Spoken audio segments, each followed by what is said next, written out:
This is Para y Familia, a program for the family. It's a live call-in show.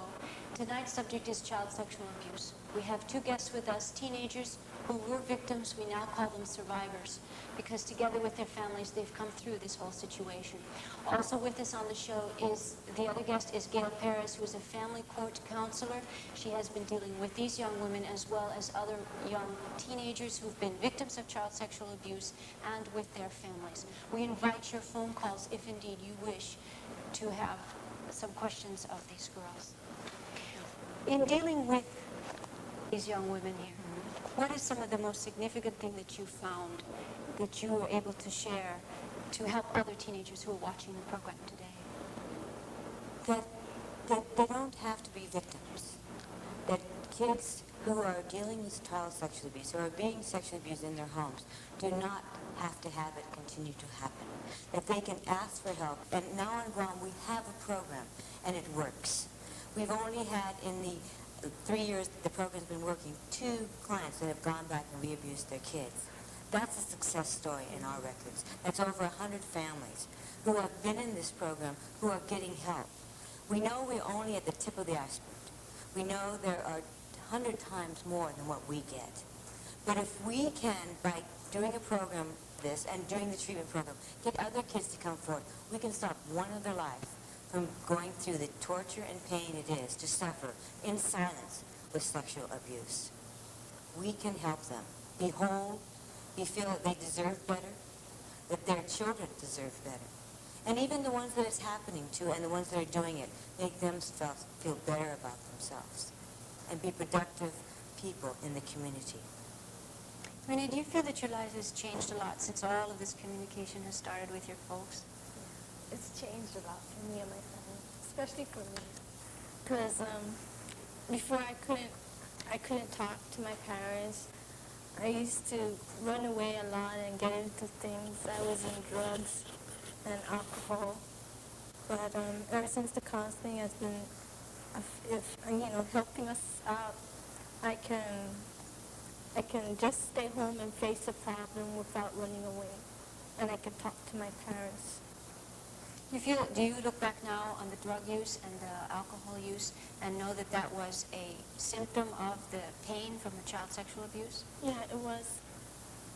It was an act of hurting myself. Did you have that too, Robin? Yes. We have a caller. We have a caller on line 2. May I have your question, please? What happens when you put the girls back at home and it happens again? What happens then? Then, before we put a child back into the home, the child must be ready. We do a lot of intense family counseling with the father and the daughter and the mother and the other siblings. We are with that family on a weekly basis. The kids are in group, also family counseling, and the parents are in group. If any time there is some problems within that family, we are able to catch it as soon as possible. We are able to work at that particular time when we have that problem. We have no problem with taking the kid out immediately or removing the perpetrator if it doesn't work. And that's a good question. That might have been those first few days when you went back into your home for the first time? I always get that uncomfortable feeling that something's going to happen again. Do you trust your father now? No, neither my mom. I'm not ready to trust either one of them. But you love them? Yes. It's not them, it's the act. Yes. How about you when you first went back into the house? That must have been a scary day, huh? Yes, it was scary and also uncomfortable. But I try to trust my father more and more as the days go by. Mm-hmm. And, but I still love my father as my father. Your father probably, the love that he has for you, that he's showing by admitting and then by going through all this treatment with you and allowing you on this show, your father loves you very much, both of your fathers. And he's a very brave man and a very good man for allowing this, because he also sees that in sharing this information, as painful as it is, can help others. Caller on line 2, please. Okay, hello. I'm the oldest of 5 children. I was abused I'm now 20. And later on in life, after everything was happened, I'm now separated from my parents. Now the other 4 kids, I just found out recently that they're still being abused, but they will not come out in the open. What can they do, or what can I do? You can make a referral to CPS. CPS can investigate this. Hopefully, during the investigation, these kids will know that they can put a stop to the sexual abuse in their home. But you can make the referral using your name, not using your name, to CPS, Child Protective Services. You can also encourage them to get help. Tell them there's a program that can help this abuse that they're going through. They can also call you, Gail, Yes, they can. and that's at the family court. Yes. At the court, Superior Court, and then ask for Gail Perez. Now, when Gail says you can make a referral to Child Protective Services, pick up the phone. They can pick up the phone. They can call the phone number for Child Protective Services, and when someone answers, they simply say, I have siblings who are being sexually abused, and I want to know what to do, and they will take you from there. I'd like to make another comment to that caller. I would like to suggest that he also get some help. Because child sexual abuse, if it happens early in your life and you got no treatment, it does not go away. Things that you do in your life that you don't think is affected by it is. Your self-esteem, the way you feel about others, your relationships to others, the closeness you can get, is all affected by you being sexually abused as a child. Please, I encourage you to see someone, talk to someone about it. Whether it be a counselor, a friend, it's somebody who will listen. But please talk to somebody, because it doesn't go away. Caller on line 3, please. Yes, I'd like to ask you, what are the signs of child sexual abuse within the family, especially when the girl's about 5 years old and up? There are a lot of different symptoms that a child may show. She might show anxiety around the person that's doing to her, fits of crying, nightmares, be afraid, going to bed at night with the lights turned off, not wanting to be alone. She might show redness in her vagina area. She may show other signs on her body. If she starts to whine at certain things where she wasn't before, showing different characteristics that weren't part of her character before, investigate, ask. The more questions you ask, the better ability you'll have to know whether this is going on. A child will not come out and tell you directly that this is what's happening to them, because they may not know exactly what's happening to them or know that it's wrong, but they feel very uncomfortable. And also, they probably have been threatened. An adult can threaten a child in very many ways, like taking their doll and tearing them apart and burying them and say, this is what will happen to you. Or showing them pictures of their family and cutting them in little pieces and says, this is what will happen to your family if you tell. A child who has been told these kind of things will be very frightened to tell you. So you must gain the trust from this child and assure her that nothing will happen to her if she tells. But the best thing for you to do is to be reassuring, to don't overreact, and try to get the trust of this child and let her tell you. Caller on line 2. So I would just like to congratulate Renee and Robin, and I hope that other girls on the island who are watching this would really open their eyes and realize that if something is going on in the family, please let someone know. It doesn't have to be mom. It doesn't have to be brother, sister. It could just be a friend. Okay? Congratulations to Renee and Robin. Thank you.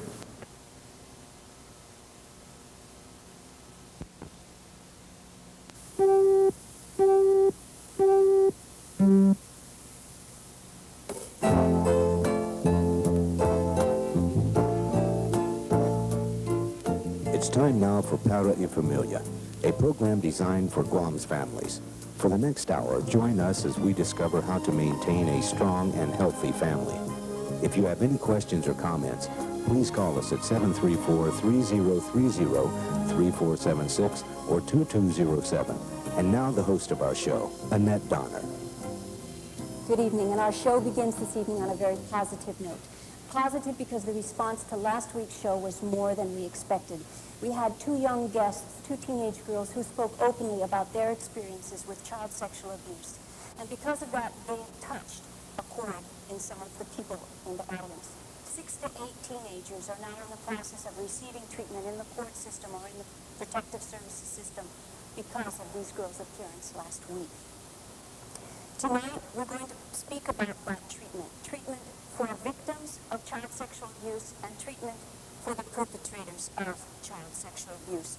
Our guests tonight on the show are Judge B.J. Cruz of the Family Court.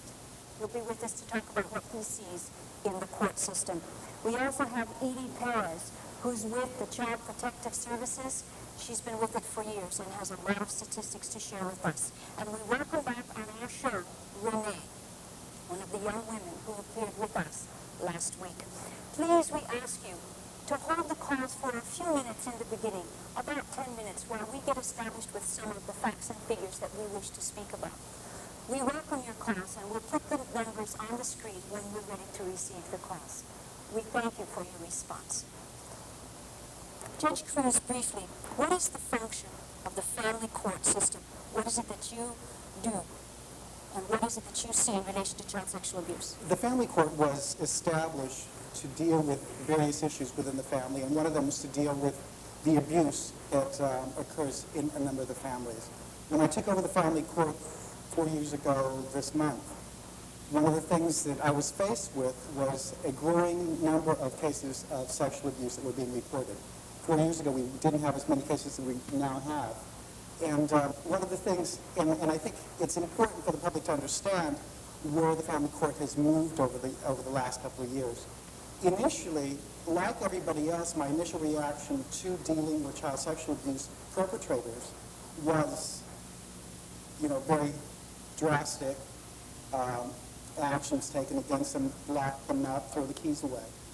But I think it's very important for the community to understand outside that you can't throw the key away forever, that these people eventually have to come out, and that you also have to understand the effect that the whole process has on the victims themselves.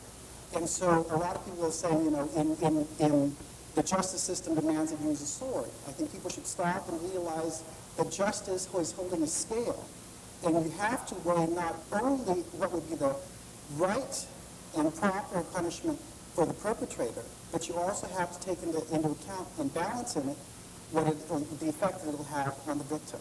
And when you're dealing with child sexual abuse, you have to understand that the relationship between the perpetrator and the victim is very, very, very close. It's either a father, an uncle, a grandfather, a stepfather, a very close person to that child, someone that child may really, really love. And it's hard for them to realize that their cries for help is going to result in this person they love being locked up. A lot of them will retract rather than see it. Or they think it will result in them being locked up, and that's what I'm saying. That's the problem that we have, is a lot of people in the community don't seem to understand that we have to weigh the impact that it's having on the children.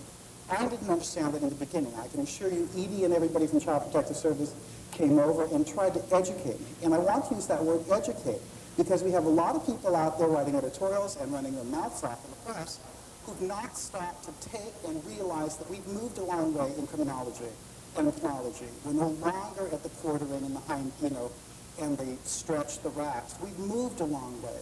We're now into the issue of we have to deal with people and we have to deal with treatment. I'd like to add to also what Judge Cruz had mentioned is the fact that we live in a small island, and there's a lot of Western influence on the island. It's not very common, and it's not very kosher, it's not traditional to speak of sexuality or talk about the birds and the bees. And it's like that in American culture, although they're a little bit more liberated, so to speak. But here, where we've got so much Western influence, and then the statistics will tell you, the research tells you about how popular these movies and videos and shows on television, the connection between violence and sex. If you've got a situation where you have a young male who is really turned on to these kinds of violence type of movies, these kinds of situations where there is a control or the authority of the male over the female, and you have that situation where you have a growing adolescent male who's kind of confused about his own sexuality. He sees this and idolizes or imitates the behavior.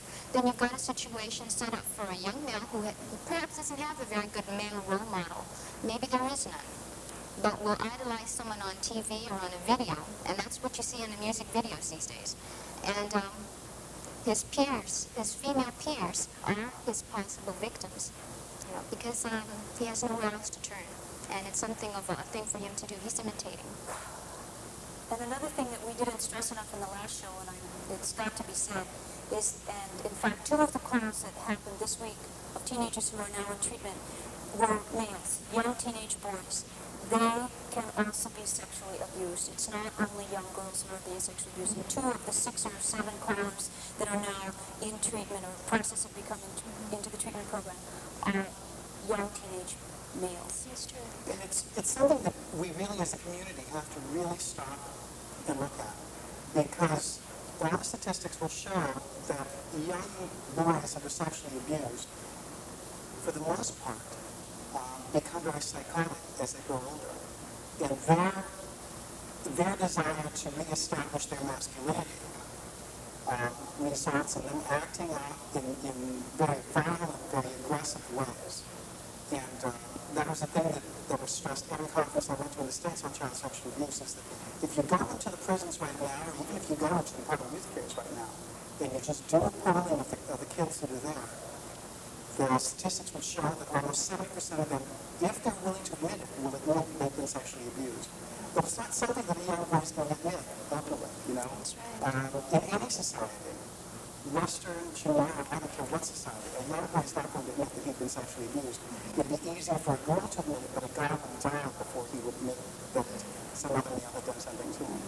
And so it's hard, but we've got to get them in treatment, because if we don't get them in treatment early, they will be the ones that will do the very violent crimes, the rapes against the young girls in the community, the rapes alongside the world, the violent assaults and the murders, because they're having to reestablish their masculinity in a different way, and in a very violent way. And all the stats are showing it. And we've got to address the male problem, because they're the ones that are going to be the biggest problem of the community in the future.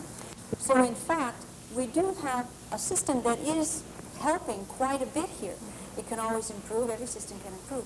But should we be taking our hats off nationwide in terms of how our system works here as opposed to, compared to other states? Do we have a good treatment system? We have a good start of a really good system, but we've got to be able to move it on. Ideally, and I think maybe for the audience, it's important for them to understand what the system is. What happens is that if a young girl like Renee reports the fact that she'd been sexually abused, and the Child Protective Service intervenes, and the child is removed, or whatever happens to the child, placed in DYA sanctuary, foster home, or allowed to remain with her mother, we then start them in counseling systems. Right? And we try to get the parent to come in and admit that this happened. But it's very difficult for this perpetrator to come into court and say, yes, I admit sexually abusing my daughter or my granddaughter or my niece or whatever the relationship is. And but the old way was to force them into court, force them in, and have the young minor appear in public. We had a case about 3 years ago where 2 young girls were allegedly sexually abused by their father. Father refused to admit in the family court. See, the proceedings in my court are confidential and they're not publicized. We do it in the confines of our courtroom without any publicity. Then father can come in and admit, and we get them into treatment.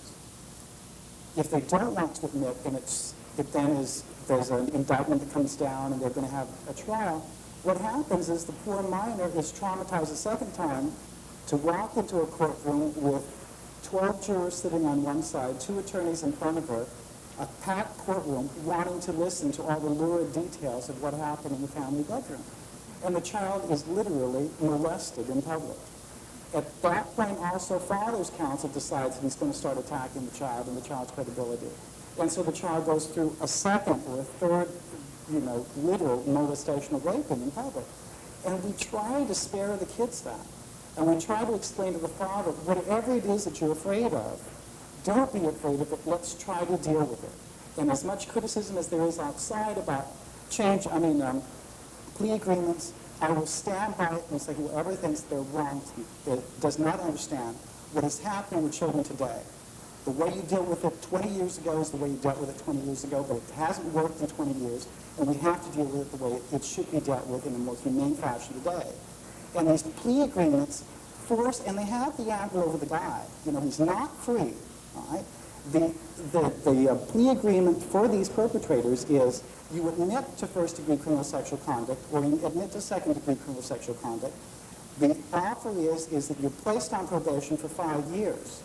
During that 5-year probationary period, or 10-year, whichever the court decides is necessary, during that probationary period, once a week you have to go to counseling, you have to be go to Families United sessions. You have to do a whole number of things, 10 or 15 things, including supporting your children if you divorce the mother, whatever all the orders are. If he fails, then he comes back in, and he doesn't go back in for 5 years. The maximum sentence of life imprisonment, or 15 years imprisonment, or 20, whatever the max is, for whatever degree of criminal sexual conduct it is hanging over his head like an anvil. You mess up, you refuse to go to treatment, you're gone. You're history. But a lot of people don't seem to understand that because my courtroom doesn't go for the publicity. All we're wanting to do is to address the needs of the children.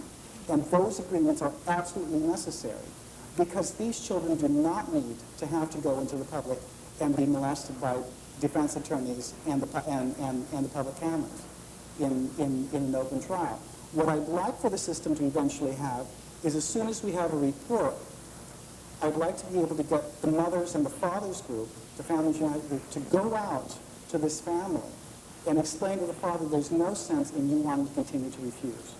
For the best interest of your daughter, rather than have her continue to be traumatized, admit it. Let's move forward, and we can assure you that all 40 of us in the group have not been sent to prison.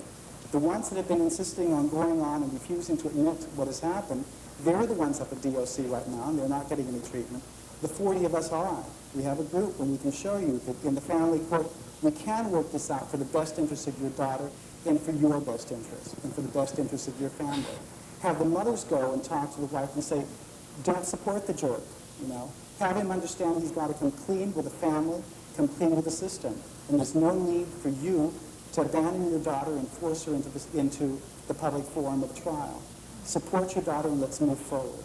And have the girls come in and talk to the young girl and have her realize, because one of the things if you talk to any of them is that throughout, until they finally come out and admit it to somebody, they believe they're the only person in the whole world that is experiencing this. And it is so alone. And so if they could all then get together, we'd be able to move forward a lot faster. And we're starting it, and I think we find that we'll soon be able to move the system a little faster for the best interest of the kids and for the best interest of the community. We have just a few more minutes on the show. We have a caller on line 3, please. Yes. Good evening, everyone. And this is goes to Judge Queen.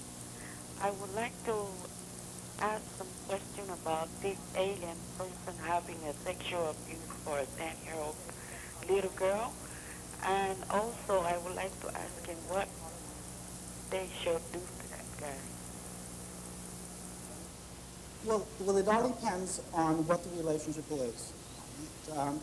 If the little girl was walking down the street and it was just somebody that jumped out of the bushes, well, we're going to have to deal with that person in a very different way. That's a pedophile who is a criminal that has to be put away. Right? There's no question about that.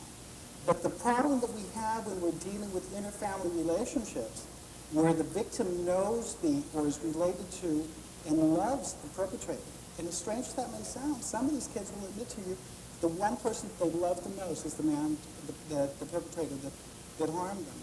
But that is the relationship that they have, and they don't want any harm to happen to him. They just want him to be helped.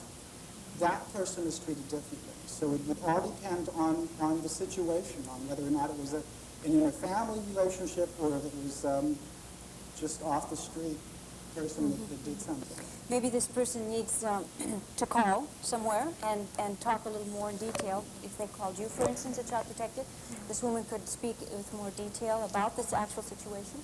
Yes. If an individual is suspicious or feels or believes that perhaps there is a child who has been abused, they can call our office or come into our office and make a report. They can remain anonymous if they wish, or they can call in and just ask questions and see what can happen or what sort of steps they could take to improve the situation or help the child. Edie, Judge Cruz, and Renee, we thank you so much for being on our show tonight and for helping us in talking more about this situation.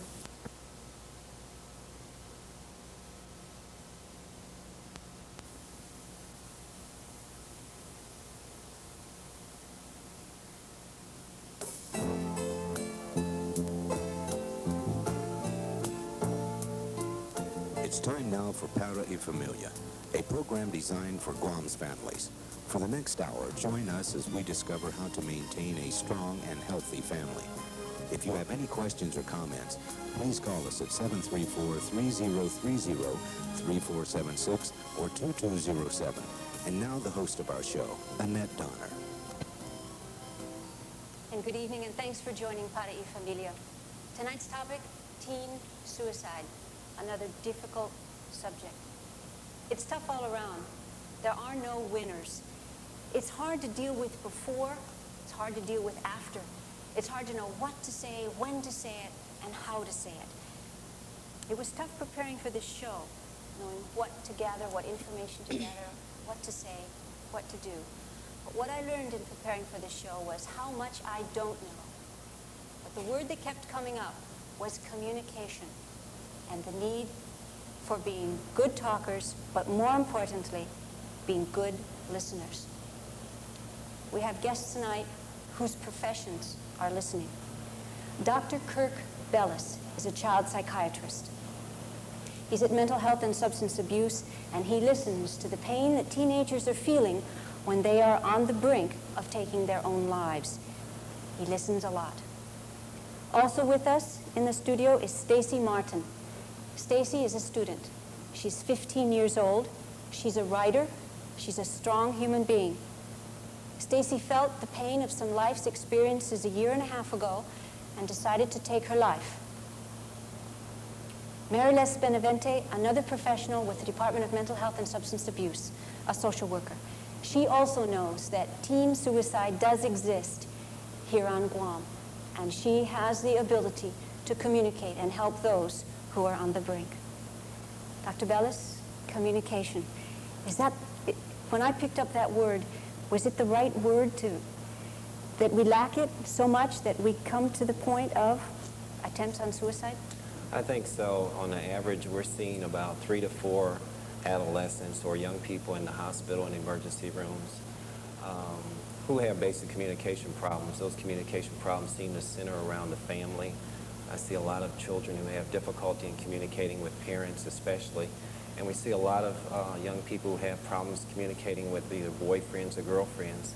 And I think if I had to incite one factor that really holds true, it's the miscommunication that takes place in these kind of relationships.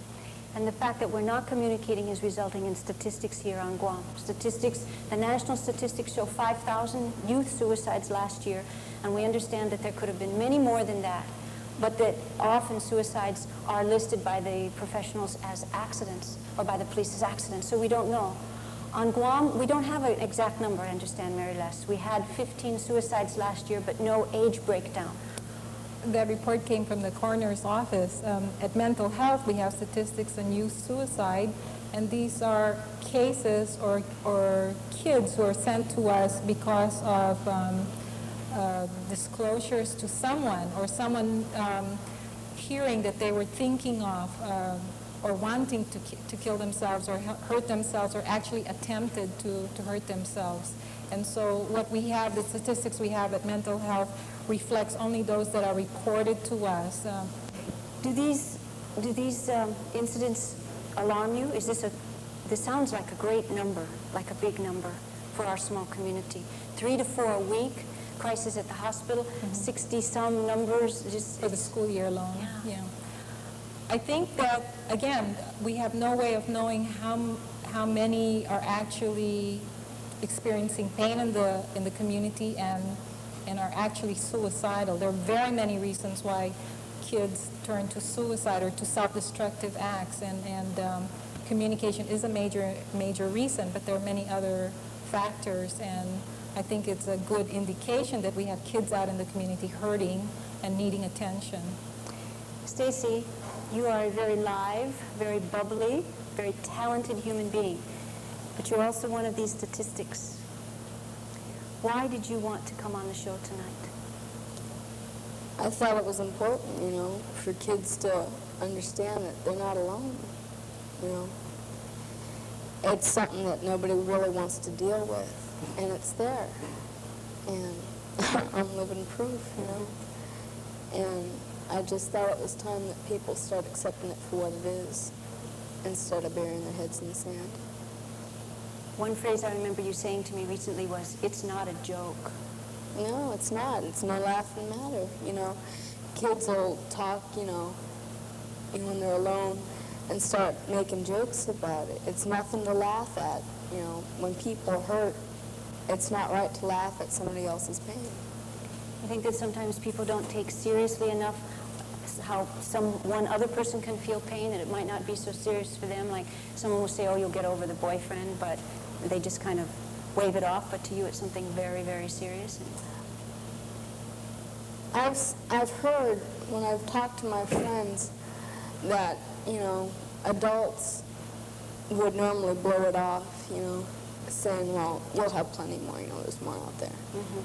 But it might be the one that the kid, the girl might say, "Well, this happens to be one that I love, and he's not around anymore.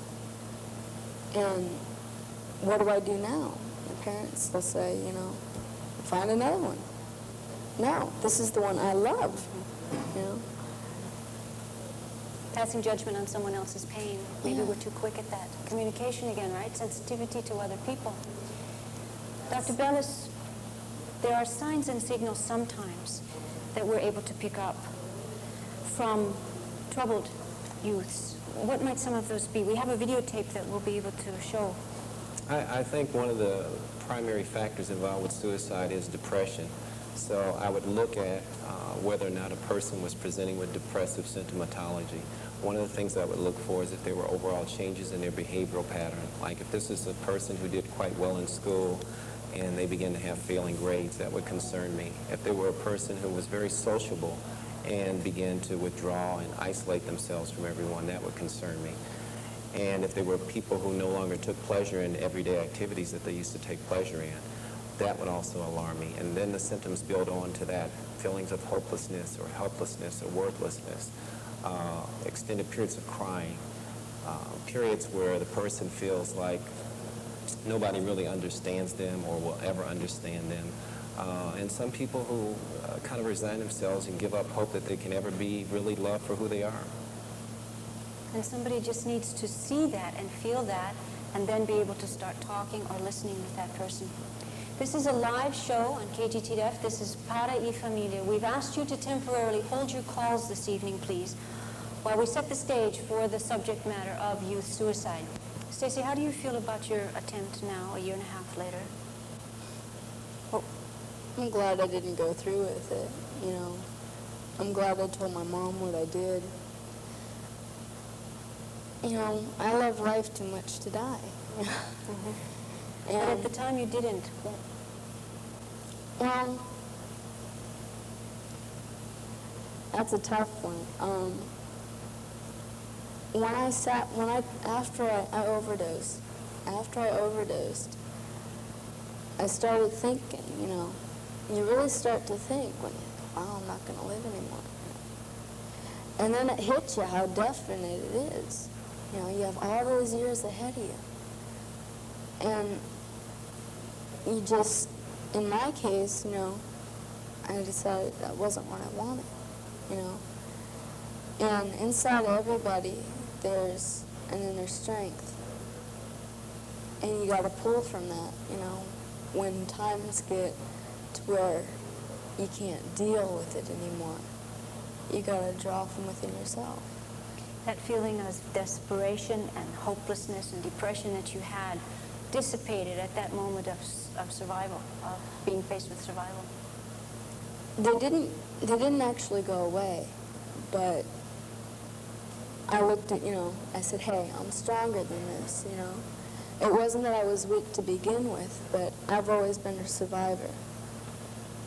And I looked back at my life and thought of all the other problems that I've been through, and came out on top.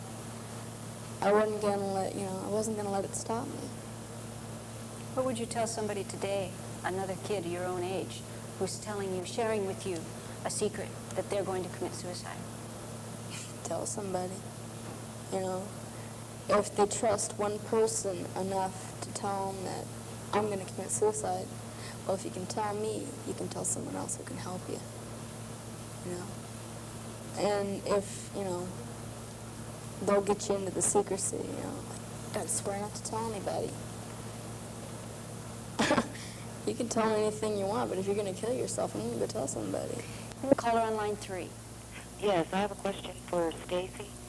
I just wanted to know if maybe she can share with us what led her to contemplating actually attempting suicide, what led her to such a final act. Thank you. I was having a lot of problems with my family. Up until about a year and a half ago, I had a temper you wouldn't believe. And it got so bad that it started affecting my family life. And it got to where my relatives were afraid of me. They were afraid I would harm a 5-year-old niece who was the apple of my eye. And it got to where, you know, I didn't feel like I was welcome in my uncle or my aunt's home.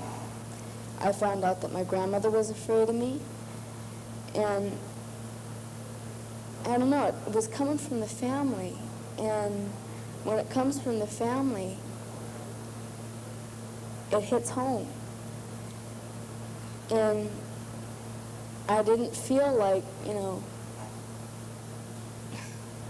I didn't see any reason to want to live. A rejection, Dr. Bellis, of the very unit that nurtures us and keeps us going. Is that what? I think so. Again, and I don't by any means want to place a lot of blame on families as a whole for this. I think Mary Les brings up an excellent point that Guam is undergoing a lot of stress from the outside world and has been undergoing this amount of stress, I would say maybe for the last 15 years or so. And I think it's very hard for parents to give to children what they never learned. One of the things that I think it would be helpful if parents could learn is how to show children how to deal with pain. They're not able to show children how to do that in a realistic fashion. Some parents deal with pain through self-medication with alcohol, or they deal with it by not talking about it to anyone, or they seclude themselves from people, and the child learns that from the family. Then when a child develops a problem of a serious nature, the parents aren't emotionally available for them because they've never had the experience of dealing with these issues themselves in a healthy manner. So I think one of the things that we have to look at about the kids who attempt to hurt themselves or kill themselves is the family as a whole unit. And I always say, as we talk in staffing sessions, that the kid has a cough, but the family has a virus. It's a family unit issue. And it's not to be placed blame on anyone in particular, but it may be something that's passed down from generations. Grandparents didn't know how to express themselves emotionally, and they never gave it to mom and dad, and that way the child never learns either. So it's an issue that goes back maybe many generations. It's not abnormal, it's not crazy, it's not weakness to think, I wish I could just die and forget about all this.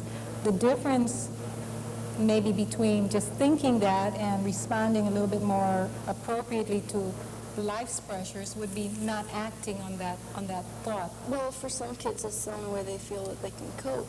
You know, that's it. Some kids don't have insight as to how to look at a problem, lay it out, and just, you know, they feel like, you know, to them it's like mass confusion, you know. Wow, I got this problem, what am I going to do? So, well, some just give up.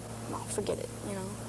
But there's other times when you sit there and you have, you know, the razor in your hand, and you sit there and you go, how am I doing, you know? I have all these years ahead of me. This one problem is going to stop me, you know? And it's just self-preservation. And that's the only word I can think of. But We have a caller on line 1, please. This question is to Stacy. I was one of the students who had been referred to mental health for attempting suicide. And I just want to tell her that she's not alone, that you do want to do it just only because you just want to let everybody know that you're hurting and you can't hide it, and the only way to do it is to try to commit suicide. And sometimes when people are just making fun of them, like, oh, you're not going to do it, you're not really going to, that's when it gets harder and you want to do it more. And people keep just saying, oh, you're just doing that because you want to get back. But sometimes you think about it and say, no, it's not because I want to get you back. It's because I'm hurt. I'm really hurt, and I just don't know how to show it. That's pretty much how I felt. I can relate to that. It's, you know, you just feel like there's nowhere else to go, you know. In your mind, you know, you've done everything you could do. And that's the absolute final end. You've done everything. But there's always something else, you know. There's always something else that you can find. Make something up, you know, anything. But try to think of something more positive than taking your own life, you know. I know it seems that the world is just closing in. You gotta look in yourself. You gotta be your own best friend. Thank you for that call, and especially thank you for sharing that with Stacy. And we hope that you have also found a trusted person that will help you through your crisis, as Stacy was able to find as well. We have another call on line 3, please. Hello? I just wanted to, how do you say that? Thank you guys for, you know, having this on Channel 12, because, you know, during my teenage years, I've wanted to commit suicide so much because it's really a hassle. But believe it or not, there are people out there that will talk to you, your counselor, your teachers, and your parents. Between me and my mom, now that my parents are divorced, is that me and her are best friends, not mother and son, or son and mother. We're best friends. And I just want to, you know, give you guys appreciation for what you guys are doing, okay? Stacy, you ended up in a home away from your family for a while. And it was during that time where you met somebody that you were finally able to communicate with.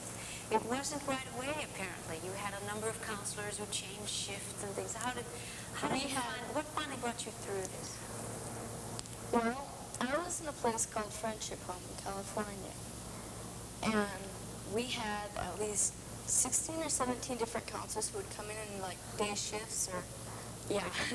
You didn't really get to know anybody. When you're there, it feels like they're just here, you know, they're not interested in what you're feeling. They want to find out what makes you tick, you know.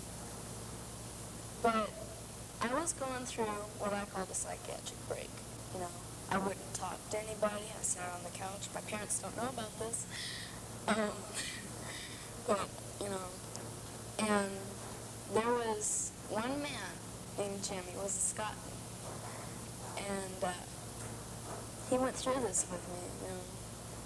I was sitting in the council area, you know, just by myself, and he sat down next to me, and I wouldn't talk to him. He tried to talk to me, and I wouldn't talk to him. And I would, you know, I didn't cry, I didn't say it. And I was in here, you know. I withdrew to myself, you know. These were my thoughts, you know. This was for me. And because I didn't cry, he cried for me. And Scotsmen are really macho, you know. We can handle anything, you know. And that's the way he was. But he cried for me. And I don't consider him a counselor. I consider him a friend.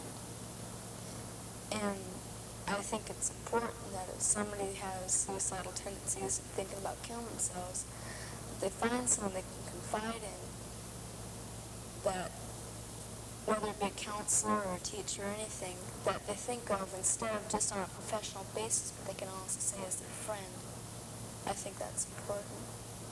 I'm glad you found someone. So am I. We have a caller on line 3, please.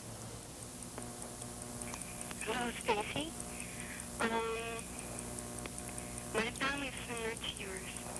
I have problems too, and it's hard for me. And it's true what Mr. Bellis said, that people have trouble communicating in family, whether it's from one generation to another. And it's hard for me. I had other shows to watch, but I decided to watch yours because I have attempted it. I tried to overdose, but lucky I woke up the following day. And I have a family I know, but sometimes I feel like I don't. It takes, to me, this is a good thing that you guys are doing. And I'm learning to cope with it. They don't really have anyone to turn to. And I really like what you're doing for those people who are out there. And it's nice to know that people care.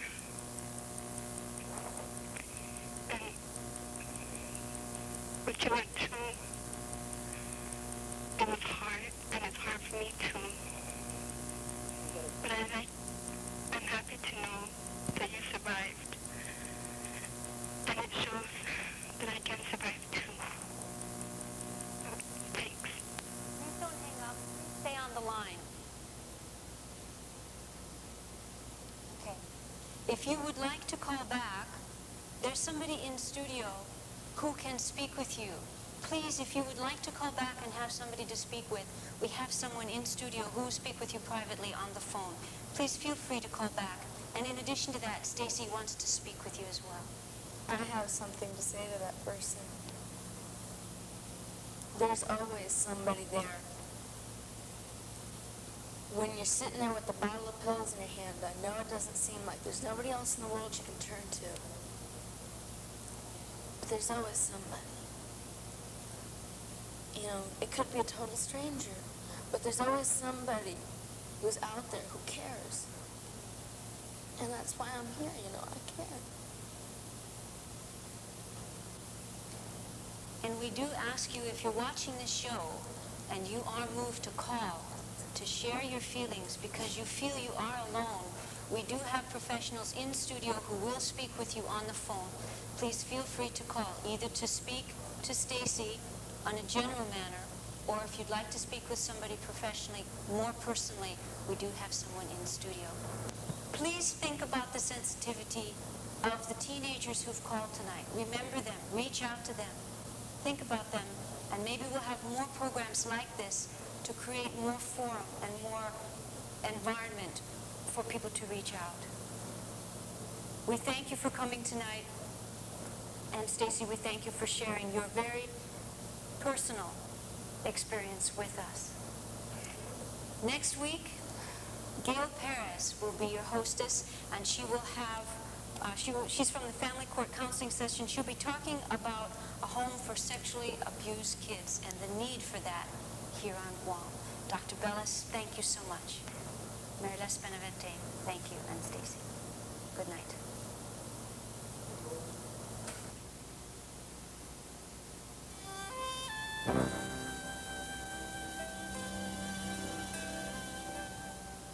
You've been watching Para y Familia, a program designed for Guam's families. Tune in again next Monday evening at 7 p.m. for Para y Familia. If you have any questions, comments, or suggestions about our show, write to Para y Familia, KGTF TV, P.O. Box 21449, Guam Main Facility, 96921.